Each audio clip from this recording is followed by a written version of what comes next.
Hi everyone, in this chapter I will discuss about the chapter number 7 in the class 6 science book. The name of the chapter is the Jeev Jagat. Yani in English it is called that the living world. As you know about that in this world we are not living alone. There is a many type of living organism reside with us on this planet. So, to understand them, they have some certain qualities by which we can differentiate it between the living organism.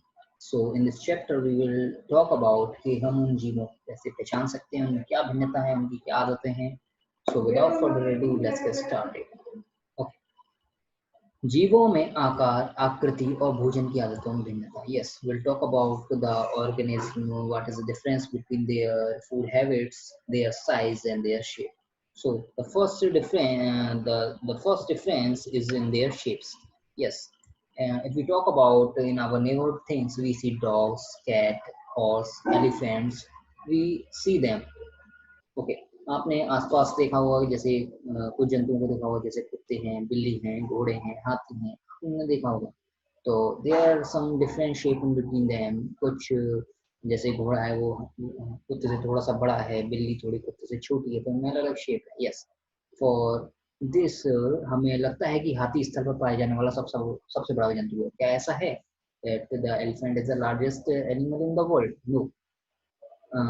समुद्र में पाई जाने वाली जो blue whale है सबसे बड़ा जंतु है. Yes, the living mammal in this world, the largest living mammal in the world is the blue whale which resides in the sea water और द सी. कुछ जीव इतने छोटे होते हैं कि उन्हें आंखों से देखा नहीं जा सकता. Less, yes, some of the living organisms are that small that we can't see them by the naked eyes. That's why we call them the microorganisms. These microorganisms like bacteria, Euglena, Paramecium, and Chlamydomonas are some example of the microorganisms. So here we see that the living organisms are in different in shape. Now let's talk about living organisms is in different size. यानी कि what is the difference in the size of these living organism? यानी कि उनके आकार में क्या भिन्नता है? जीवधारी भिन्न भिन्न आकार के होते हैं और भिन्न भिन्न आकृति के होते हैं. In the previous heading, we just talk about the shape as well as their sizes also in difference. Yes, अभी आपने देखा कि माइक्रो ऑर्गेनिज्म बहुत छोटे होते हैं, साइज बहुत छोटा है. उनसे बड़ा है जो मैमल्स हैं लाइक कुत्ते बिल्ली हैं, उनका साइज उनसे बड़ा है हाथी, और सबसे बड़ा है हमारा मुर्गी. तो these are the difference in the size of these living organisms. Okay. Now let's talk something. सबसे बड़ा जो सूक्ष्म जीव, सबसे जो छोटा सूक्ष्म जीव है वो है bacteria. Yes, the smallest microorganism in the world is this bacteria. और सबसे बड़ा जो पक्षी है, the largest bird in the world is this ostrich यानी कि शतुरमुर्ग. और जो सबसे छोटा पक्षी है जो कहा जाता है in the world is known as the hummingbird. विश्व का जो सबसे ऊंचा जंतु है वो है जिराफ. विश्व एंड हमारे देश का जो सबसे ऊंचा वृक्ष है वो है सफेदा. Yes, the highest, you can say the highest tree in the India is the eucalyptus, जिसे वृक्ष सफेदा भी कहते हैं. विश्व का जो सबसे बड़ा वृक्ष है अमेरिका का रेडवुड यानी कि सिकोया है, एंड उसकी जो ऊंचाई है वो लगभग 110 मीटर है. Yes, the largest tree in the world is American redwood, that is known as sequoia, and its height is almost about 110 meter. Yes. So in the next subheading, we will discuss about what is the difference between the food habits of these living organisms. भोजन की आदतों में भिन्नता. Yes. भोजन की आदतों के आधार पर जंतुओं को 3 वर्गों में विभाजित किया गया. Yes, living organisms are classified in 3 main categories. As a comparison of their food habits. The first one is the shakaharis यानी कि herbivores. The second one is carnivorous यानी कि मांसाहारी, and the third one is omnivorous यानी कि सर्वाहारी. If you talk about the first type, that is herbivorous, those living organisms who are dependent on the plants and also they eat these plants to get nutrition from them are known as herbivores. यानी कि ऐसे जंतु जो केवल पेड़ पौधों के ऊपर डिपेंडेंट हैं, पेड़ पौधों को खाते हैं, वो हमारे शाकाहारी जंतु कहलाते हैं, जैसे कि हिरण, खरगोश आदि, like deer and rabbit are the example of this herbivorous animals. On the other hand, दूसरे वर्ग में वह जंतु आते हैं जो अन्य जंतुओं का मांस खाते हैं, इन्हें मांसाहारी जंतु कहते हैं. Yes, and those living organisms who depends on the flesh of other animals and get the nutrition from the other animals flesh by eating them are known as the carnivorous animals. यानी कि ऐसे जीव जो दूसरे जंतुओं का मांस खाते हैं उन्हें मांसाहारी कहते हैं, जैसे कि शेर, चीता, बाघ. These are the carnivorous. And what is the difference between omnivorous and carnivorous? वो भी तो मांस खाते हैं. Yes, omnivorous जो है वो यानी कि सर्वाहारी है, वो मांस भी खा रहा है और वो पौधे भी खा रहा है, लेकिन जो कार्निवोरस है वो केवल और केवल मांस ही खाता है. सो इसके जो एग्जांपल है कार्निवोरस के वो हैं tiger, lion, leopard. Okay, and for the third classification of these living organisms are known as the omnivorous. ऐसे जीव जो सभी जंतु मतलब अदर जंतुओं को भी खाते हैं, मांस भी खाते हैं और पेड़ पौधों को भी खाते हैं, उन्हें हम सर्वाहारी कहते हैं. Yes, those living organisms who do not only eat the plants but also feeds the flesh are known as the omnivorous, जैसे कि मनुष्य और भालू. Now for the some points, let's talk about some points. पौधों को उत्पादक यानी कि प्रोड्यूसर भी कहा जाता है, जिसे शाकाहारी जंतु खाते हैं. Yes, the product eaten by the herbivorous animals means the plants are also called the producer.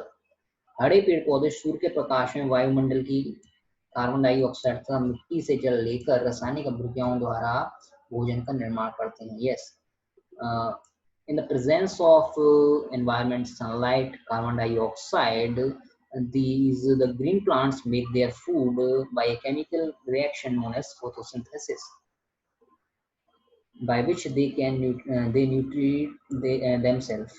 Okay, इसलिए हर पौधे को सुपोषी और हेटरोट्रॉपिक भी कहा, होमोट्रॉपिक भी कहा गया है. That's why these green plants are called as homotropic, यानी कि सुपोषी. इस वजह से इन्हें सुपोषी भी कहा जाता है क्योंकि ये अपना भोजन खुद बनाते हैं.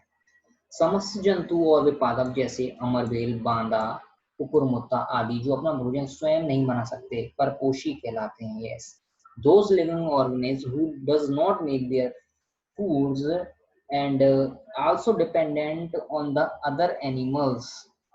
Okay, like not the other animals, like other plants. Those plants who does not cook their food by their own, they depend on other plants like the mushroom are known as the heterotropic, यानी कि परपोषी. So these are some sort of things. So now in the other heading we will talk about differences in habitat and lifestyle. So what is the difference of different living organisms कि उनमें वासस्थान जहाँ वो रहते हैं उनके जीवन यापन में क्या भिन्नता है. Yes, अब वो वासस्थान क्या कहलाता है उसके बारे में पढ़ते हैं. वह स्थान जहाँ किसी जीवधारी को पर्याप्त भोजन, सुरक्षा, प्रजनन की अनुकूल दशाएं उपलब्ध होती हैं उसे उसका वासस्थान कहते हैं. Yes, the place where the living organism resides for their foods, for their security and the reproduction are known as their habitat. यानी कि ऐसा प्लेस जहाँ पे वो भोजन बना रहे हैं, अपनी सुरक्षा के लिए रह रहे हैं और अपना प्रजनन भी कर रहे हैं, वो हमारे क्या कहलाएंगे, हमारे वो हमारा उस जीव का वासस्थान कहलाता है. ओके, अभी किस किस तरह के वासस्थान होते हैं या ये नेचुरल हैबिटेट कैसे कैसे होते हैं. कुछ जंतु जल में रहते हैं जैसे मछली, बतख आदि, इन्हें जलचर यानी कि एक्वेटिक कहते हैं. Yes, some living organism resides in the water and these are called the aquatic living organism, जैसे like the duck, the fish. Okay, कुछ जंतु आकाश में उड़ते हैं. Some living organism flies in the sky are known as eaves. In English it calls eaves and in Hindi में हम कहते हैं नवचर, जैसे कि चील, कबूतर, बाज. कुछ जंतु भूमि पर रहते हैं. Some of the living organisms reside on the land only and these animals in Hindi is called थलचर, यानी कि ऐसे जीव जो केवल जमीन पे ही रहते हैं उन्हें हम थलचर कहते हैं, जैसे कि हम इंसान. कुछ जंतु जल और थल पर भी रह सकते हैं. On the other hand, some living organisms can reside on the land as well as in the water. So these type of living organism are known as amphibians, यानी कि ऐसे जंतुओं को हम उभयचर कहते हैं जो जमीन पे भी रहते हैं और पानी में भी रहते हैं, जैसे कि मेढक जो पानी और जमीन दोनों में रह सकता है।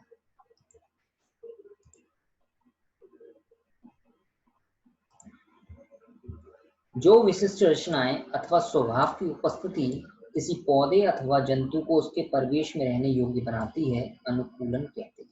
यस, those special संरचनाएं, I will call it that the structure, those special structure and their behavior by which they can adjust themselves to live uh, in a land or in a habitat is known as adaptation और अनुकूलन। Yes, ऐसी संरचनाएं जिसके द्वारा कोई जंतु किसी परिवेश में अपने आप को रहने योग्य ढाल लेता है उसे हम अनुकूलन या अडेप्शन कहते हैं। इस आधार पर कुछ जीव ऐसे हैं जिन्होंने अपने आप को वातावरण की विपरीत अवस्थाओं के होते हुए भी अपने आप को ढाल लिया है, जैसे कि ऊंट ने रेगिस्तान की तपती गर्मी से बचाव के लिए उसके थिक पैडेड फीट होते हैं, गद्दीदार पैर होते हैं जिससे वो जले नहीं। जलकुंभी, जहाँ पे ज्यादातर लैंड की जो है लैंड ही नहीं है, वहां पे जलकुंभी तरह के पौधे उग जाते हैं जो केवल जल में ही निवास करते हैं, और जहाँ पे जल भी नहीं है और थल भी नहीं है पूर्ण रूप से, वहां नागफनी टाइप के पौधे उग जाते हैं। तो ये कुछ एग्जाम्पल है कि जो जीव जंतु हैं, लिविंग ऑर्गेनिज्म, वो कैसे अडेप्टेशन अपना करते हैं विपरीत परिस्थितियों में। किसी जीव का वह परिवेश जिसमें वह रहता है उसका आवास या हैबिटेट कहलाता है। Yes, in the previous slide we discussed about what is habitat. So in simple language we can say that the place where the living organism resides is known as its habitat. अधिकतर जंतु दिन में सक्रिय रहते हैं तथा रात को आराम करते हैं। ऐसे जंतुओं को हम दिनचर्या diurnal कहते हैं। Yes, some of the living organisms are mostly activated in the daytime and they do rest in the night time. These animals are called diurnal, and the example of these living organisms are the flies, sparrows, cows, and etc. On the other hand, the opposite side, some of the animals are active in the night time and go out for to hunt their food, and these type of animals are called nocturnal, यानी कि ऐसे जंतु जो रात के समय सक्रिय होते हैं और अपने भोजन के लिए घर से बाहर निकलते हैं, ऐसे जंतु को हम रात्रिचर कहते हैं, जैसे कि तिलचट्टा यानी कि कॉकरोच, उल्लू, आउल, सियार यानी कि जैकाल, चमगादड़ bat, and fox that is लोमड़ी। ये कुछ जंतु हैं जिन्हें हम रात्रिचर कहते हैं। Now we will talk and discuss about what are the common signs of organism. इन जीवों में कुछ ना कुछ तो कॉमन लक्षण होते हैं या अवेनिश लक्षण होते हैं, तो हम उन लक्षणों की बात करेंगे। सबसे पहला लक्षण है पोषण। Yes, to live in this world each and every animal has required to nutrient itself. उसे पोषण की आवश्यकता होती है। जब जंतु अपना भोजन पेड़ पौधों से फल, अनाज एवं सब्जियों के रूप में अथवा दूसरे जंतुओं से अंडा, दूध, मांस के रूप में प्राप्त करते हैं। Yes, for this nutrition the herbivorous dependents on the plants, whether the carnivores and omnivores are dependent on the other organism. So इन सबको पोषण की आवश्यकता है। तो ये सभी लिविंग ऑर्गेनिज्म में एक समान नेचर है। Respiration, yes, each and every living organism to live they have to respirate. So we'll talk about it. पौधों में श्वसन गैसीय आदान प्रदान उनकी पत्तियों की निचली सतह पर उपस्थित सूक्ष्म छिद्रों द्वारा होता है। Yes, plants also respirate as comparison to the living organism like mammals, bees, and all other creatures. So the process, how they, now the question resides कि वो कैसे श्वसन कर रहे हैं, how they are respirating. So if you take a leaf, you will see in the bottom surface there is some types of holes, and these holes are known as stomata. So with the help of this stomata, these plants do the respiration. Okay, now let's talk about the another common type of thing in between the living organisms, that is known as excretion, यानी कि उत्सर्जन। जैविक क्रियाएं जैसे पाचन एवं श्वसन के फलस्वरूप सभी जीवों के शरीर में अपशिष्ट पदार्थ बनते हैं. Yes, because of this biotic reaction like digestion, respiration, every and each type of living organism makes some waste material in their bodies, and these waste materials are very harmful for the living organism. Okay, so the process by which they wipe out these waste material are known as excretion. Yes, हानिकारक अपशिष्ट पदार्थों को शरीर से बाहर निकालने की क्रिया को हम क्या कहते हैं? उत्सर्जन कहते हैं. Now let's talk about the next type of common thing between the living organisms, that is sensitivity, संवेदनशीलता. Okay, for this we have to understand this. हमारी आंख में धूल का कण चला जाता है तो क्या होता है? आंखें तुरंत बंद हो जाती हैं, दर्द का आभास होने लगता है. Yes, you feel sometimes that if some dust particle go into your eyes, it will irritate your eyes, and you understand कि आपकी आंखों में कुछ चला गया है, and this type of sensation is known as sensitivity. तो उद्दीपन के प्रति अनुक्रिया ही संवेदनशीलता है, जिस वजह से by which stimulus you get that मेरी आंखों को चला गया है is known as sensitivity. So these are the this sensitivity is a common thing between the living organisms. Each and every living organism have their sensitivity, and this is also a type of example by which we can say that it is a living organism or not. Okay, आप किसी को छूते हैं वो तुरंत हट जाता है, या उसे पता लग जाता है किसी ने मुझे छुआ. ठीक है. और इन plants you see a don't touch, like touch me not plant, जिसको आप छुओगे तो उसकी पत्तियां सिकुड़ जाती हैं. तो हर जीव में संवेदनशीलता होती है. Now the common thing between the living organism, the next is growth. Yes, each and every living organism has their own growth. पौधों में वृद्धि जीवन पर्यंत होती है. Yes, in plants the growth happening to their life ends. जब तक उनकी लाइफ एंड में आती तब तक उनमें वृद्धि होती रहती है. On the other hand, जंतुओं में वृद्धि एक निश्चित आयु तक होती है. On the other hand, if we talk about the animals or the mammals, the birds and the insect, there is a certain limit by which their growth can exceed. After that, या तो उनकी death हो जाएगी, और death भी ना हो तो कुछ आयु तक ही उनकी ग्रोथ होगी. Like if you talk about a human, तो in a boy the natural growth occurs, the maximum growth occurs at the age of 21. On the other hand, if we talk about the girl's growth, it is 18 years. Okay. Now on the other subheading, we will talk about the next common thing between the living organisms, that is reproduction. यानी कि living organism जो है उन सब में reproduction यानी कि प्रजनन होता है. सभी जीव जंतुओं में, पौधों में अपने समान जीवों को उत्पन्न करने की क्षमता होती है. इस क्रिया को प्रजनन कहते हैं. Yes, each and every living organism, whether it is animal or the plants, they have a capacity to produce same living organism like them, and this process is known as reproduction. Okay. Yes, each and every living organism has their own cellular structure. प्रत्येक जंतु तथा पौधों का शरीर छोटी छोटी संरचनाओं का बना होता है. इन संरचनाओं को कोशिका यानी सेल कहते हैं. Yes, each and every living organism are made up of small structure, and these small structure are known as cells. कुछ जीव जैसे अमीबा, पैरामीशियम, यीस्ट, क्लाइमेडोमोनास आदि का शरीर एक कोशिका से बना होता है, इसलिए इन्हें एक कोशिक कहते हैं. Yes, some living organisms like amoeba, paramecium, their whole body is made up of one cell. That's why these are called unicellular creatures. On the other hand, most of the living organisms or the plants are made up of billions of cells, and because of that we call them multicellular creatures like the humans. Okay, कुछ जंतु तथा पौधों के शरीर जो लाखों करोड़ों कोशिकाओं से मिलकर बने होते हैं, ऐसे जीवों को हम बहुकोशिकीय जीव कहते हैं. Okay.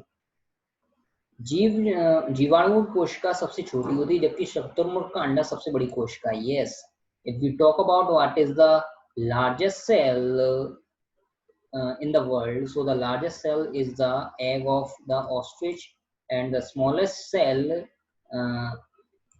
the bacteria, and bacteria, okay, जीवाणु is the smallest cell, And the humans, what is the smallest cell? The smallest cell is the human sperm. So the human sperm is the smallest cell in the human. लक्षणों के आधार पर जीव जगत का वर्गीकरण. Okay, now we in the earlier headings we talk about what is the common in between the living organism. So in the next heading we will talk about classification of the living world by their symptoms. Okay, जंतुओं का वर्गीकरण, classification of animal.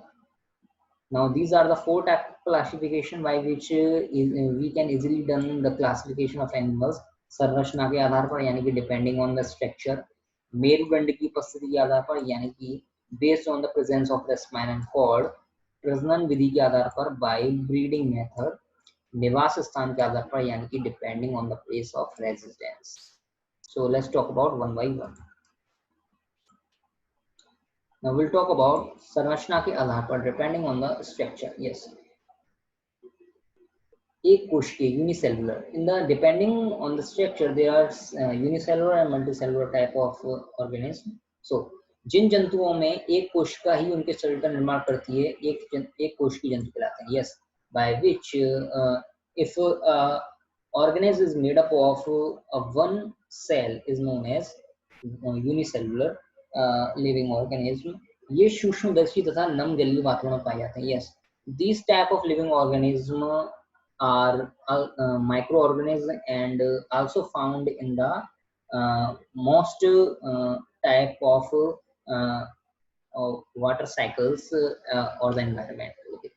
Now, like the example is the amoeba. If you see, this is amoeba. It has a nucleus, food vacuole, and pseudopodium, and the other type of example is paramecium, and the next type of example is Euglena.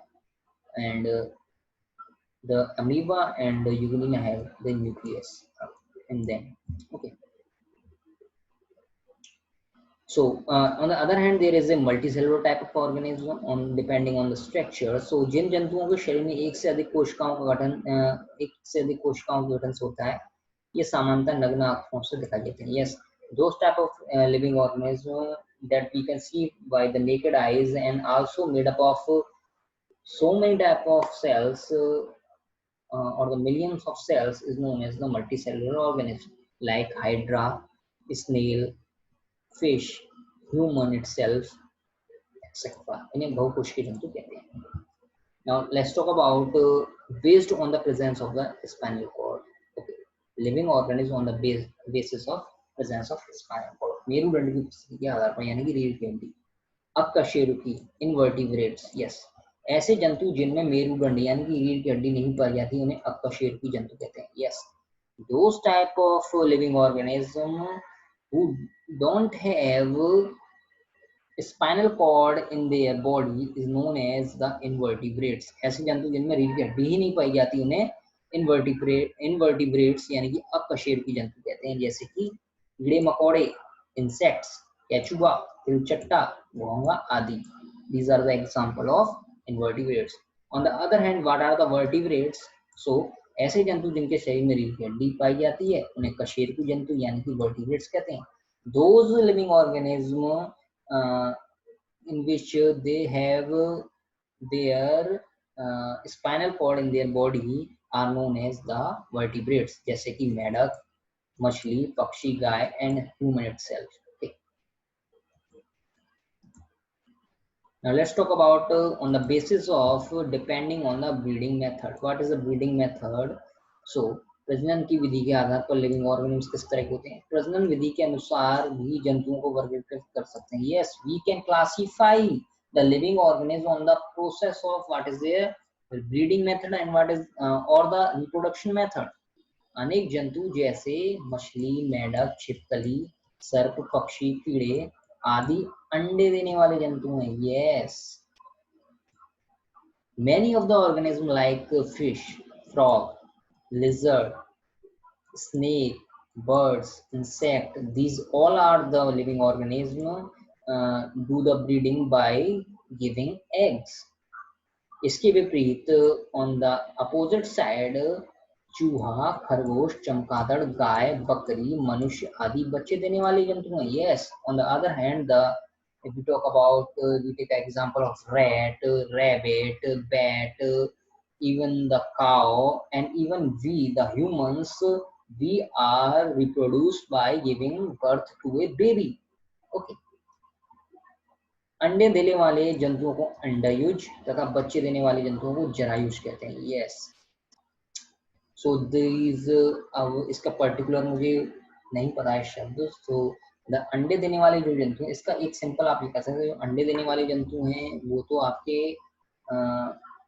यही हो गए, insects हो गए, leaves हो गए. लेकिन there is a some certain types of animals जो बच्चे देते हैं, and these are called some mammals जो बच्चे देते हैं. There is no pure classification to describe a mammal.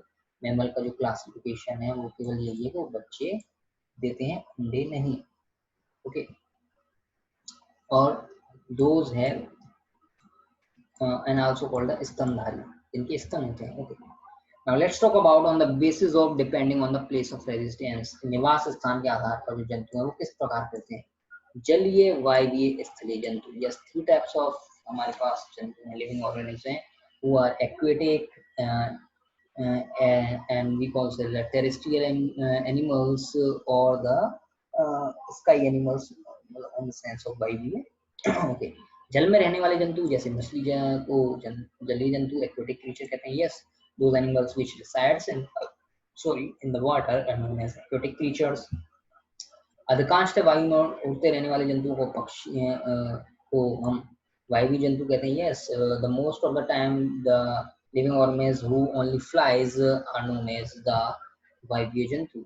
इसी प्रकार अनेक जीव जंतु अपना जीवन यापन स्थल पर करते हैं. Yes, many of the living organisms resides on the terrestrial part of the earth and these organisms are known as terrestrial organisms, यानी कि जो ग्राउंड पे रहते हैं, जैसे कुत्ता, बिल्ली, बकरी आदि.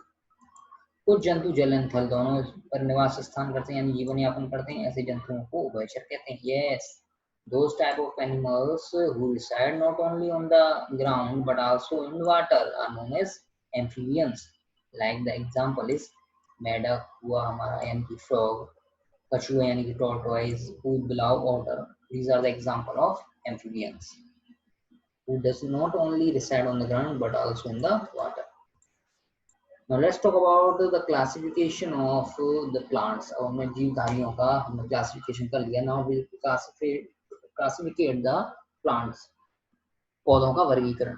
रचना और शारीरिक गठन के आधार पर पौधों का वर्गीकरण यूनानी दार्शनिक थियोफ्रेस्टस ने किया. Yes.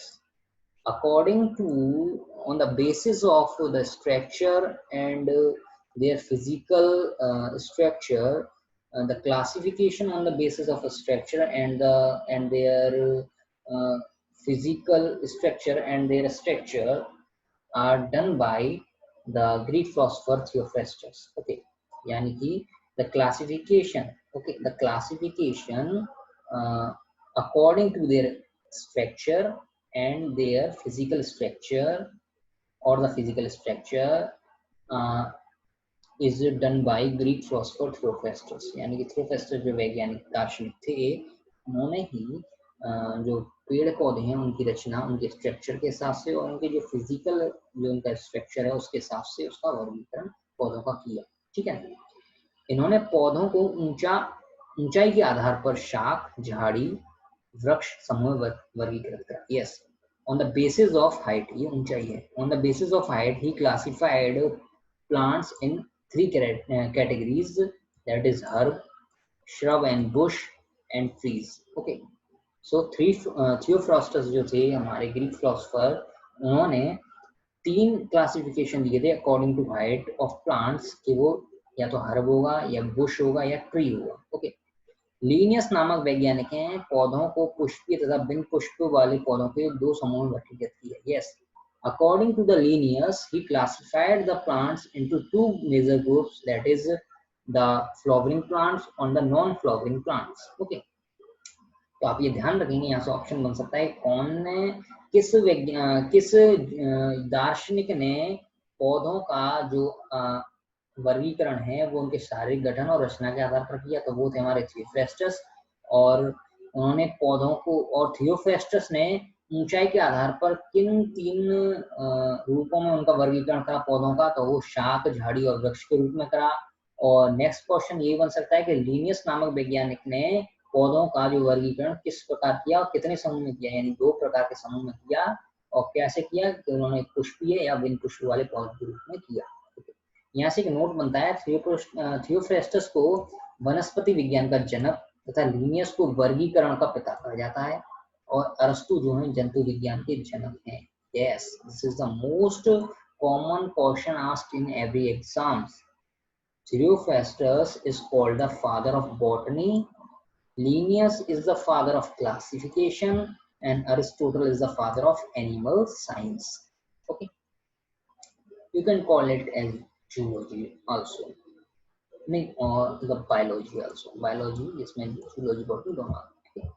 So Aristotle can also be called the father of biology. Now let's talk about what is Pushpi और अपुष्पी पौधे, यानी कि फ्लावरिंग और नॉन फ्लावरिंग प्लांट क्या होते हैं। जैसा कि हेडिंग से ही पता लग रहा है, पुष्पी पौधे ऐसे पौधे जिन पर पुष्प और फल भी लगते हैं। Yes, those plants who not only grows the leaves but also they have flower and fruits. ये पूर्ण विकसित पौधे होते हैं। Yes, these are the full developed plants. इनमें जड़, तना और पत्तियां स्पष्ट दिखाई देती हैं। Yes, we can see clearly their roots, their stem and their leaves. Like the example of these flowering plants are, जैसे कि आप देख सकते हैं, एक आम का मैंगो का ट्री, एक नीम का ट्री। अब नीम में कहेंगे सर कौन सा फल आ रहा है, नीम में निमोरी आती है, वो उसका एक फल है। बरगद, बरगद में गुलेरी टाइप की आती है, ठीक है। तो बरगद भी क्या है, हमारा फ्लावरिंग प्लांट्स है, फूल भी आते हैं इनमें। Okay, now let's talk about अपुष्पी पौधे क्या होते हैं। ओके, हेडिंग से पता लग रहा है, क्रिप्टोग्राम, क्रिप्टोगैम, यानी कि ऐसे पौधे जिनमें पुष्प नहीं आते उन्हें अपुष्पी पौधे कहते हैं। अधिकतर इनमें जड़, तना, पत्ती का अभाव होता है। Yes, there is a absence of the root, stem and also in some case of they don't have leaves.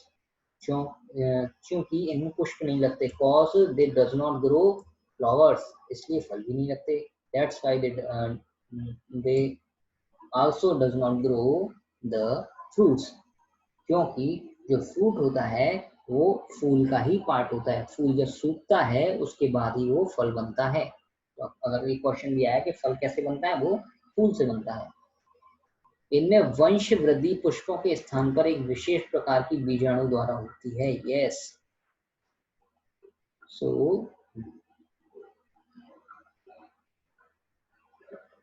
okay, the vanshvadi in the sense of how they reproduce their living organism. So इनमें एक special type of organism का use होता है। ये पौधे अविकसित होते हैं। Yes, these plants are not fully growth plants. Okay, bacteria, कवक, शैवाल, मांस, फर्न इसके प्रमुख समूह सदस्य हैं। Yes, bacteria, fungi, moss, fern, these are the example of cryptogram type of plants, यानी कि जिनमें फूल और फल नहीं आते।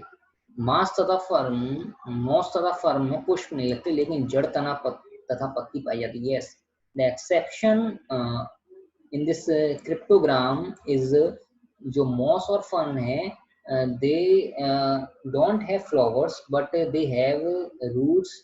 जैसे कि आप ये फर्न, ये मॉस का पत्ता देख सकते हैं, उसमें जो है इसमें जड़ है और उसमें पत्तियां भी साफ साफ दिख रही हैं और उसमें तना भी है, ठीक है ना। तो these are the exceptions. Moss एक पौधा है जो वर्षा ऋतु में दीवारों पर हरी मखमल के रूप में उग जाता है। यस, मॉस एक क्या है, पौधा। एक्चुअली ये जो है ना एग्जाम्पल है, ये है फर्न, ठीक है ना। तो फर्न में लीव्स भी दिखती हैं, जड़ भी दिखती है और तना भी दिख रहे हैं। और जो मॉस है ना, वो जो हरा हरा सा दीवार को उग जाता है ना, मखमल जैसा, वेलवेट जैसा लगता है, वो आपका मॉस होता है। कुछ पौधे वृक्ष, झाड़ी तथा शाखीय होते हैं। Yes, if we talk about according to the classification of Theophrastus, उन्होंने 3 तरीके के बताए थे, जो थे एक ट्री, एक प्लांट था, और मतलब एक बुश और हर्ब्स बताई थी उन्होंने। एंड उन्होंने क्या बताई थी, एक बताई थी बुश, एक बताई थी हर्ब और एक बताया था ट्री। ओके, यानी कि वृक्ष, झाड़ी तथा शाखी। Okay, now will talk about them one by one. Okay, तो वृक्ष क्या है? वृक्ष जो है उसका आकार होता है 3 मीटर से अधिक। जो भी प्लांट है वो अगर 3 मीटर से अधिक है वो एक ट्री कहलाएगा। उसकी विशेषता क्या है? उसका तना मोटा होगा, ठीक है, उसमें शाखा यानी ब्रांचेस होंगी, तथा तना बेलनाकार होगा। Yes, there stem is like a cylindrical type of shape. Okay, जैसे उदाहरण for the example the neem tree, mango tree, चीड़ का पेड़, नारियल, coconut tree, these are the example of trees. What is jhadi? ये बुश क्या होती हैं? 1 से 3 मीटर तक की औसत ऊंचाई वाले पौधे। 1 से 3 मीटर, उससे ज्यादा नहीं, 3 मीटर से कम वाले। मुख्य तना स्पष्ट नहीं होगा, पता नहीं इसमें स्टेम है कि नहीं। इनके तने अधिक शाखित होते हैं। Yes, they have more branches as compare to the trees, और आपस में लग जाते हैं। यस, वो आपस में लग जाते हैं। जैसे कि गुलाब हो गया, करौंदा हो गया, यानी कि the rose plant, hibiscus plants. Okay, now what is shakh? तो 1 मीटर से कम नाप के छोटे पौधे होते हैं, ये 1 मीटर से भी कम है, ठीक है। जो 3 मीटर से अधिक है वो वृक्ष है। 3 मीटर से कम वाला यानी कि 1 से 3 मीटर वाला हो गया आपका झाड़ी, और जो शाख हो गए वो हो गए आपके 1 मीटर से भी कम वाले।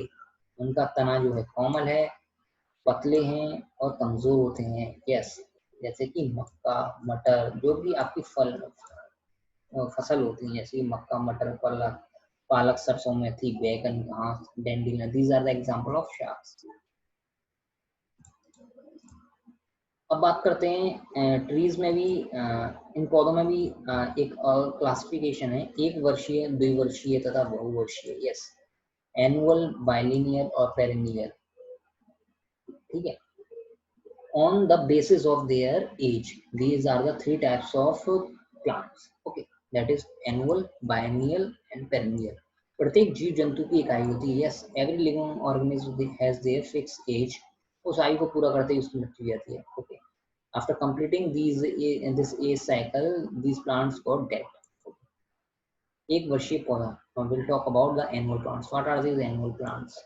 ये पौधे 1 वर्ष के कुछ महीनों के भीतर ही फूलते फलते हैं और अंत में सूखकर समाप्त होते हैं। Yes, those plants who only grows and reproduce only in the time period of 1 month are known as annual plant। जैसे कि आपकी फसलें होती हैं, लाइक ग्राम, पीज, व्हीट, ग्रेन, राइस, और यानी कि चना, मटर, गेहूं, धान, मक्का, जो भी फसलें हैं वो आपकी एनुअल प्लांट्स कहलाती हैं। एक निश्चित 1 साल तक जो भी इनकी अवधि है उस तक ही टिकती हैं। नाउ विल टॉक अबाउट द्विवर्षीय पौधे यानी कि बाइलिनियर प्लांट्स। ये पौधे 2 वर्ष के भीतर ही अपना जीवन चक्र पूरा करते हैं। पहले वर्ष में पौधों में जड़, तना तथा पत्तियां पूर्ण विकसित होकर द्वितीय वर्ष में पुष्पन, फलन तथा बीजों का निर्माण नष्ट हो जाता है।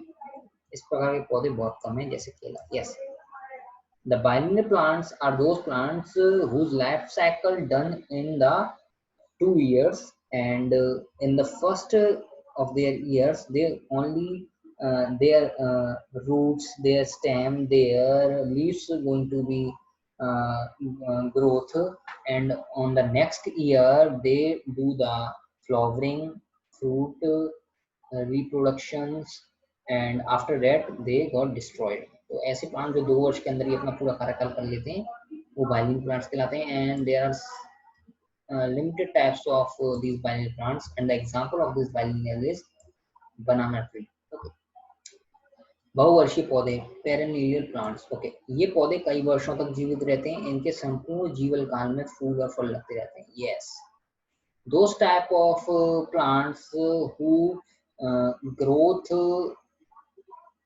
for many years and reproduce themselves and also grow fruits and flowers on them for the maximum time in their whole life। and ये शाख, झाड़ी या वृक्ष तीनों ही तरह के पौधे होते हैं। Yes, these perennial plants in which आपकी बुश भी आ जाएगी, आपका प्लांट भी आ जाएगा और आपका ट्री भी आ जाएगा, ठीक है।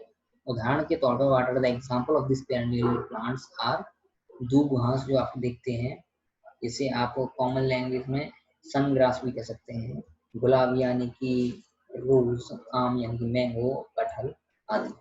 These are the example of perennial plants।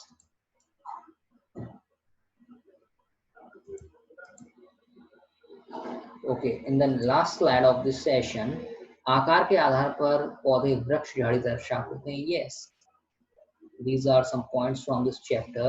Lastly, we will discuss on the basis of their size. The plants are described in bush, plants and trees. Okay, and आयु के अनुसार पौधे एक वर्षीय, द्विवर्षीय तथा बहुवर्षीय होते हैं. On the basis of their age, the plants are classified in three types of categories, that is annual, biennial and perennial. ठीक है, एक वर्षीय पौधे शाखीय होते हैं. Yes, 1 year plants are branchious plants, जिनमें छोटी छोटी ब्रांचेस होती हैं, यानी कि वो प्लांट्स होते हैं. ओके, द्विवर्षीय पौधे बहुत कम होते हैं. यस, द्विवर्षीय पौधे जैसे केला बहुत ही कम होता है. बैनियल प्लांट्स बहुत कम प्रकार के होते हैं, ऐसा नहीं है केला ही कम होता है. ठीक है, बहुवर्षीय पौधे शाखीय, झाड़ीय, वृक्ष 3 प्रकार होते हैं. And the perennial plants are all the 3 types. उनमें शाखीय भी होंगे यानी कि ब्रांच वाले भी होंगे, झाड़ी वाले यानी कि बुश वाले भी होंगे, वृक्ष यानी 3 टाइप्स के होंगे. Okay. So this is from the chapter number 7 of class 6. Hope you like it, and thanks for